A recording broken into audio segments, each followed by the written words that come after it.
Hello and welcome to Lunchtime Politics, reaching you live from our global headquarters here in the nation's commercial nerve center, Lagos. I'm Jeffrey Uzonga. Here are the big stories we're tracking for you in the polity right now. After months behind bars, Federal High Court strikes out the suits against persons charged over the nationwide and bad governance protests, including the minors, hours after the president ordered the release of the children without prejudice to the case.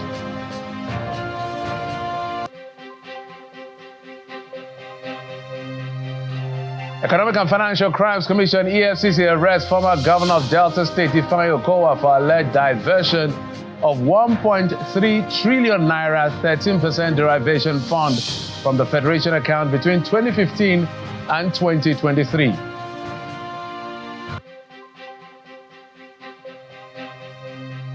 And the brickbat between Dangote Refinery and oil marketers continues as the Petroleum Product Retail Outlet Owners Association of Nigeria, Petron, accuses Dangote Refinery of trying to suppress competitors in the downstream sector.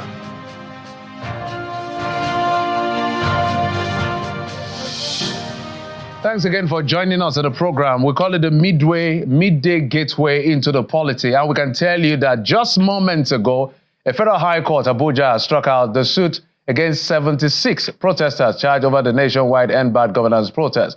The trial judge, Justice Obiora Egwato, struck out the suit following an application by the counsel to the Attorney General of the Federation to take over and discontinue the suit. The court also dismissed the charge against 43 others, making it about 117 persons. The AGF, represented by the Director of Public Prosecution of the Federation, Mr. Mohammed Abubakar, had at the proceedings announced his exercise of his power of Section 174 of the 1999 Constitution to take over the case from the Inspector General of Police. After granting the request by Justice Egwato, the AGF proceeded to request for invocation of the same section of the Constitution to discontinue the trial of the 119 accused persons following the no objections to the request from various lawyers representing the accused persons. Justice Egwato granted the request and struck out the charges. Although the accused persons were not in court, the judge ordered their immediate release from prison. So you can see them heading out to the conference center. President Bola Tinubu had on Monday directed the AGF to terminate the charges against the accused persons, most of who are said to be minors and prohibited by law from facing such trial. Meanwhile, the children have been addressed by the Minister of Humanitarian Affairs, Professor Nentawa Yewada, and they are expected to stop at the villa where they will be received by the Vice President, who will hand them over to the Kano State government. So you can see visuals of those children dressed up with a bag and heading to that meeting with the Minister of Humanitarian Affairs. After now, they will be speaking with the Vice President and then handed over to the Kano State government. Let's take a listen to one of the representatives of the Kano State government. We are here as a delegation from the Executive Governor of Kano State, His Excellency Alhaji Abba Kabir Yusuf, to see for ourselves and ensure the freedom of Kano teenagers who were arrested in August this year. His Excellency has promised that he will do everything humanly possible to ensure those children are released and they are safe. And we're here with His Excellency in Abuja to receive them. But before the formal handover by the Vice President, His Excellency directed us in company of the lawyers to come to the courtroom and ensure the process is seamless. And Alhamdulillah, we are happy that those children were discharged and acquitted by the court. Well, that's not all as far as this case is concerned. The police senior officers, including all DCS, CID, and heads of investigation units have been summoned by the Inspector General of Police, Kayode Egbetekun, over the welfare of the younger protesters identified to be minors while they were in the detention of the police. A statement released by the Force Public Relations Officer, ACP Olumuyiwa Adejobi, says the police boss has ordered a thorough investigation into how the minors were treated while they were in custody. The police PRO also says the report of the investigation has now been delivered to the IGP, who is currently away in Glasgow, where he is participating at the Interpol General Assembly. This follows a nationwide outrage over the arraignment of minors at the Federal High Court. The protesters who were charged with treason looked malnourished when they appeared in court. After staying in custody for 3 months, they were arrested during that protest against hunger in August.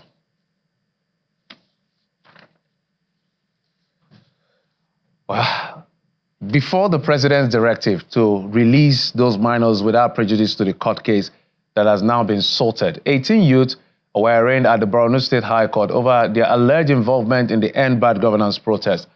So you can see them there. The prosecuting counsel informed the court that the protesters created a WhatsApp group to plan the protest using dangerous weapons and display of Russian flags to disturb public peace. All the suspects pleaded not guilty. These people have already suffered in the custody for many months or days, let me say it in that way. So it is the only when the accelerated hearing has been given in this case, justice shall be given to these young people that are been arraigned before this honorable court. Because by doing the accelerated hearing, the case can be faster and then can be speed, and then the judgment has been delivered within a short period of time. That's why we are applying for the accelerated hearing in this case. My son was at home sleeping. He came out to find out what was happening, only for him to be arrested.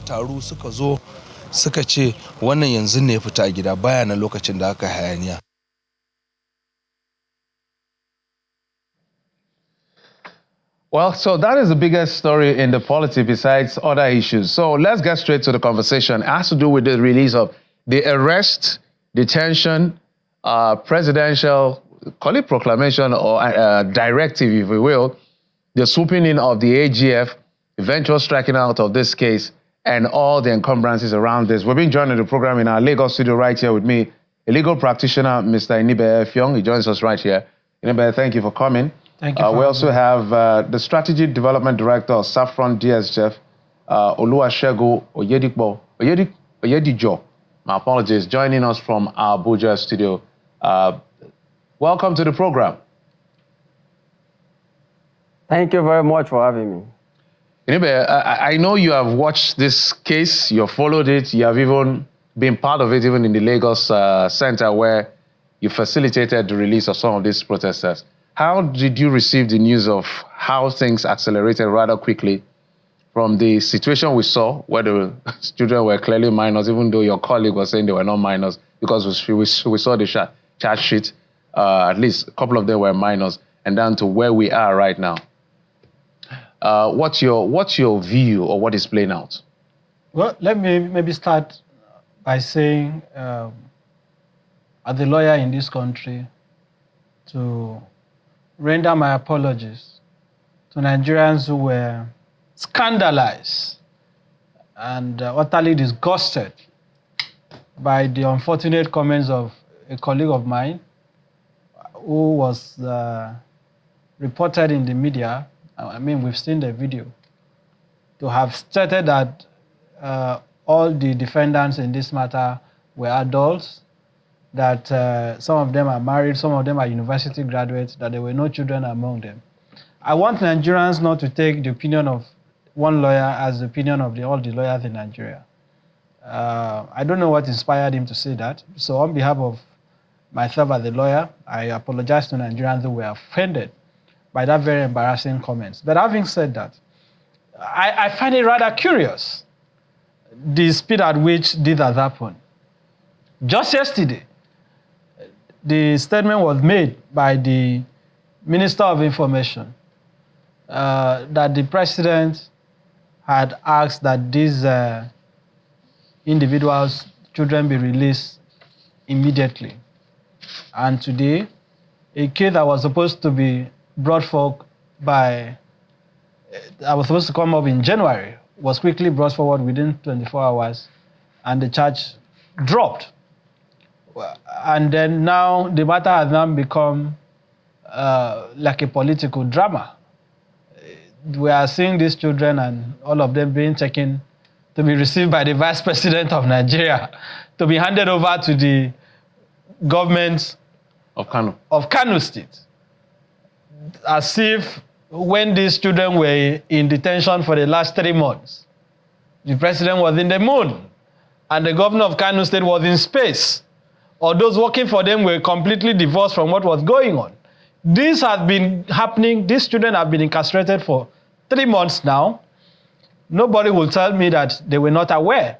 If they were not aware, right, because the Tinubu once said he does not read what is written on social media. So assuming that he was not aware, there are persons that had a responsibility to bring this to his attention.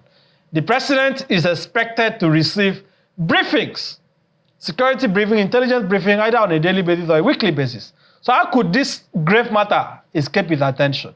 Now, the one that I even find more curious and did quite hypocritical is that of the Inspector General of Police. The charge against these 119 protesters was commenced in the name of the Inspector General of Police. The lawyer who filed and signed this charge on behalf of the IG is a senior advocate of Nigeria, DCP Simon Lalong, a police officer, a serving police officer. He couldn't have done that just on his own. He would have obtained the mandate of the IG. So for the IG to now pretend that, oh, he's receiving reports, is investigating those who were responsible for the custody of these children, when barely 48 hours ago, the same Inspector General of Police had basically issued a statement dehumanizing these children. Adejobi, who is now saying that the IG has received a report abroad, made a comment barely 24 hours ago that these children were acting a script, that they were playing a drama in court, that what we saw when they collapsed was not real. So why are they suddenly acting as if they are all shocked by what has happened? But beyond the release of these children, we are demanding that the charges against all the end bad governance protesters should be dropped. Because it is not only these ones that have been arrested on this very funny and laughable charge of treason. On Friday this week, we are still going back to the Federal High Court for the trial of 11 others who are also standing trial for treason. So let the charges be dropped. The police officers that were directly involved for their custody should be penalized. But the other point I needed to make, because when the IG is now sounding as if, oh, the way they were treated, have you been to any police station in Nigeria? Go and look at our police detention facilities. Nigerians are treated like animals. And do you know where these children were kept? The defunct SARS facility in Abuja. The same SARS that the Nigerian government told us had been abrogated. Okay, anyway, let's take it to Oluwasegun. Let's piggyback. Oluwasegun, let's piggyback from what Inibe said, because it's almost also surprising to see, because I know that Muyo Adejobi had come out to say, from 7 years and above, you can be tried. We even saw all of the things that were said, people saying, look, they were acting drama and all of that. And now we're seeing all of this investigation. Do you take this seriously, or how does that come to you? All right. Let me start by appreciating everyone who I can say God have used in achieving this feat we have achieved in the country. And then a little bit of, can I say, digression, kind of. We want to appreciate our president, our IGP, our AGF, among others, who I can say as well that God have used for us to have this which we wanted. To me, it's a good thing that is giving us an assurance that when we shout, we have leaders that can hear us. However, this is now also telling us that probably they choose to pick what they hear in our cries. So to what has happened thus far, it looks dramatic, as my brother with you in Lagos have said. However, we still have to appreciate them. I was at the police facility yesterday with people from other CSOs and the Ministry of Women Affairs, the mandate secretary for FCT, among other people, the coalition of Aeon, CPN, and other, the NACTAL and Co., who all of us were there as civil society to see it to this. And then the condition we met on ground. And then before we all left, we heard something else, that we heard this news. And then that forms my basis of appreciating them. That still does not say we should not question or put our comment to where it's necessary. People came out as freely to protest in that, that protest we are talking about. And then it's a terrible scenario that we found ourselves that somebody who is dressing the head of a baby in Market Square have suddenly become a thief. According to the Constitution of the Federal Republic of Nigeria, it is the fundamental rights of Nigerians to come out to protest peacefully, which some people have done. And I'm saying here to advocate for people who were on the streets for peaceful protest, calling for their immediate release.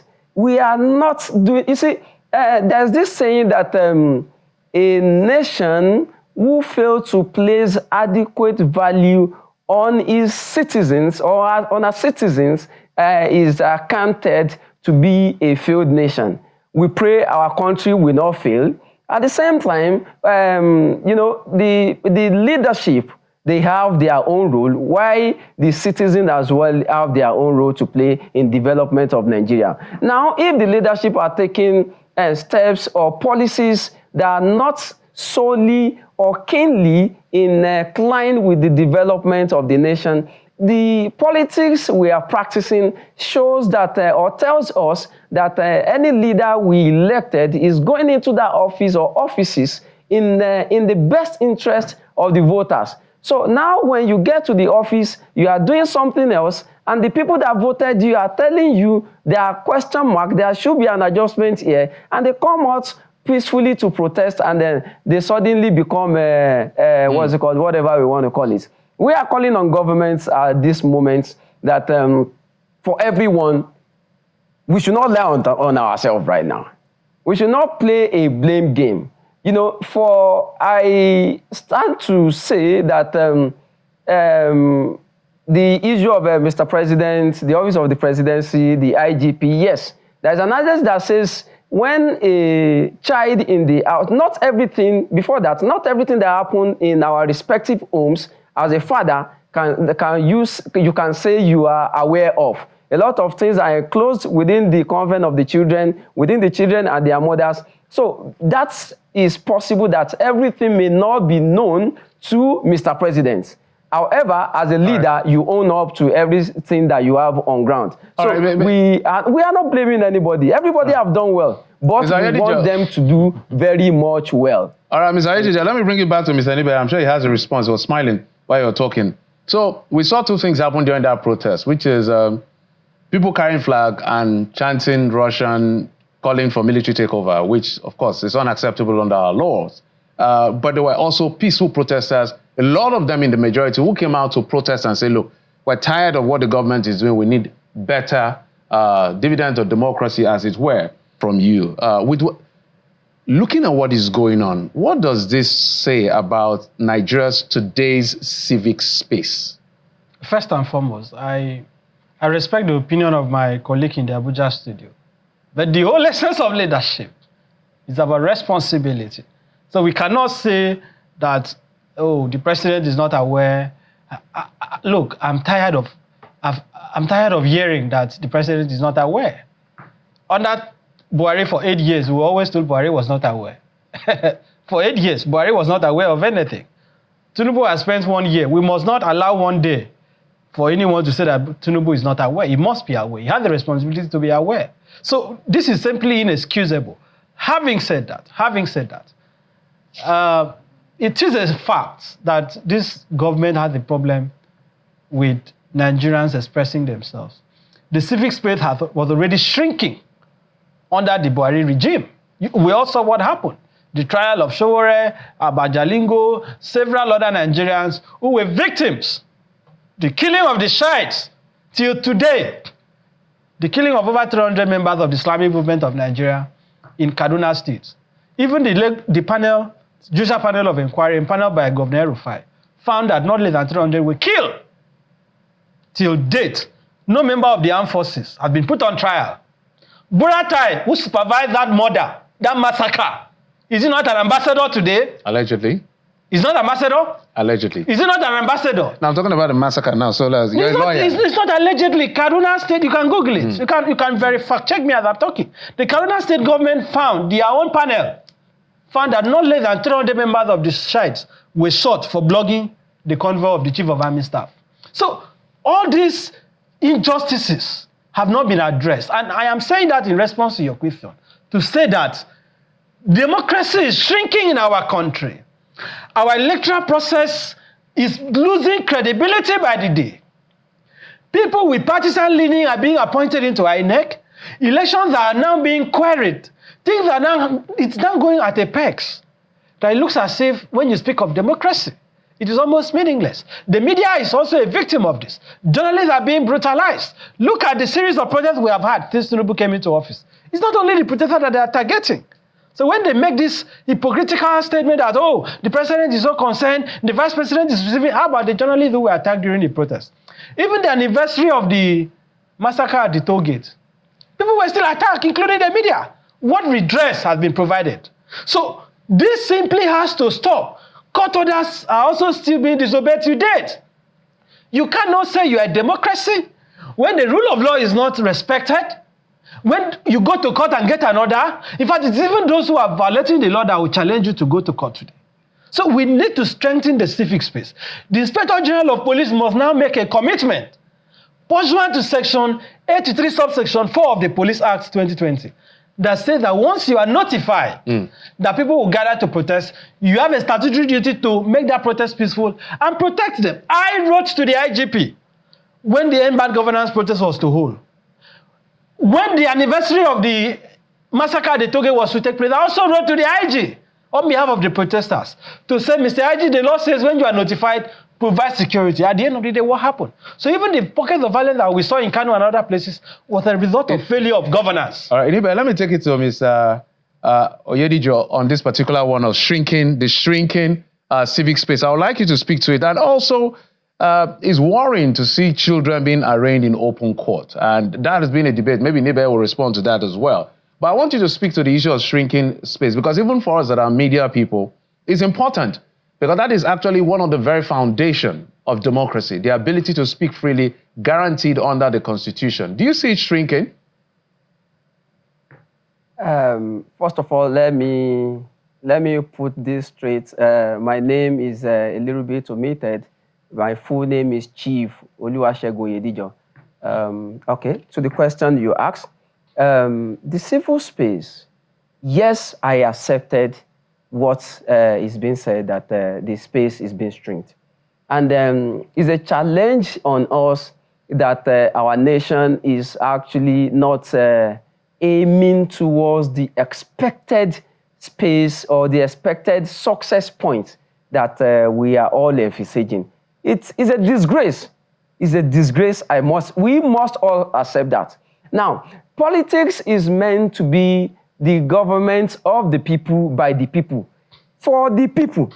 Now, the truth remains that this thing, if you are appointed or you are elected into a space, you are not all-knowing.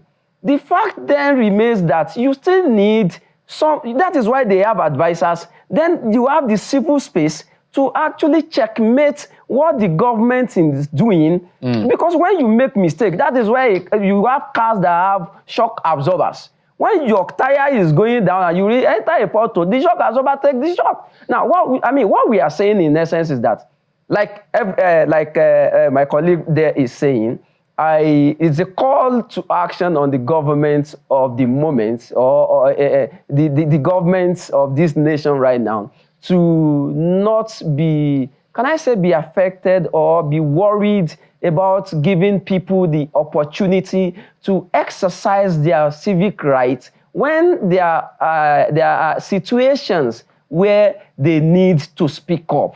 You see, you are not an island. You are not all-knowing. You are not alpha and omega of knowledge. Definitely, there will definitely be mistakes. Then the civic space it creates the balance. between the people and the governments. But a situation where we are having climb down on civil society, climb down on media, who then speaks to the interest of the people. At the end of the day, we are now having something like something like a military something in a civilian nature. So it's a serious problem. Let me bring it back to Lagos. I want to take that as your last word because of our time. You need 30 seconds in wrapping this up. You know, this should never be allowed to happen again. How do we go forward from here? 30 seconds. It is an abomination. These children must be properly compensated. The president must now make it clear that under his administration, if it's truly a Democrat, because they keep talking about Nadeko, this is 2024. They're telling us what he did when he was in Nadeko. What is he doing now that he's president? No more attack on peaceful protesters, no more attack on journalists, no more attack on democracy. Those who go to court and get orders, those orders must be respected. He must make it clear to the IG that this will no longer be tolerated. And the officers who were directly responsible must be punished, and this must not be repeated. Right. And charges against all other protesters in the country should be dropped. All right. Inebe Effiong, legal practitioner, joining us from our Lagos studio, as well as Oluwasegun Oyedijo, Strategic Development and Partnership Director of Saffron Social Development Global Foundation. Gentlemen, thank you for coming on the program. Thank you. Thank you for your intervention as well. All right, let's just tell you two more things before we go. Operatives of the Economic and Financial Crimes Commission have arrested the former governor of Delta State, Ifeanyi Okowa, for alleged diversion of 1.3 trillion naira, 13% derivation fund from the Federation account during his tenure as governor 2015 to 2023. Confirmed by the EFCC to Channels Television, Mr. Okowa was arrested in Port Harcourt, the Rivers State capital, where he reported at the Port Harcourt Directorate of the EFCC on the invitation of investigators handling the matter. The former governor was alleged to have failed to render account of the funds, as well as another 40 billion naira he claims he used to acquire shares in UTM floating liquefied natural gas. Investigators are also looking into an alleged diversion of funds by the former governor to acquire estates in Abuja and Delta State, allegedly. Also, let's now tell you that the price war in the oil and gas sector, where the Petron now, the petroleum product retail outlet owners, accusing Dangote Refinery of trying to suppress competitors in the downstream sector. In response to the refinery's claim that marketers are complaining of its petrol pricing because they want to import substandard product at cheaper rates, Petron alleges that the accusation of importing substandard product by Dangote Refinery is a gimmick for attempting to maintain monopoly. In a statement signed by spokesperson Joseph Obele, Petron asked the federal government not to give in to the monopoly but promote competition in the sector. And that's it on the program. Thank you so much for your time and, of course, your usual company. I'm Jeffrey Uzama. You've been served on Lunchtime Politics. Bye-bye.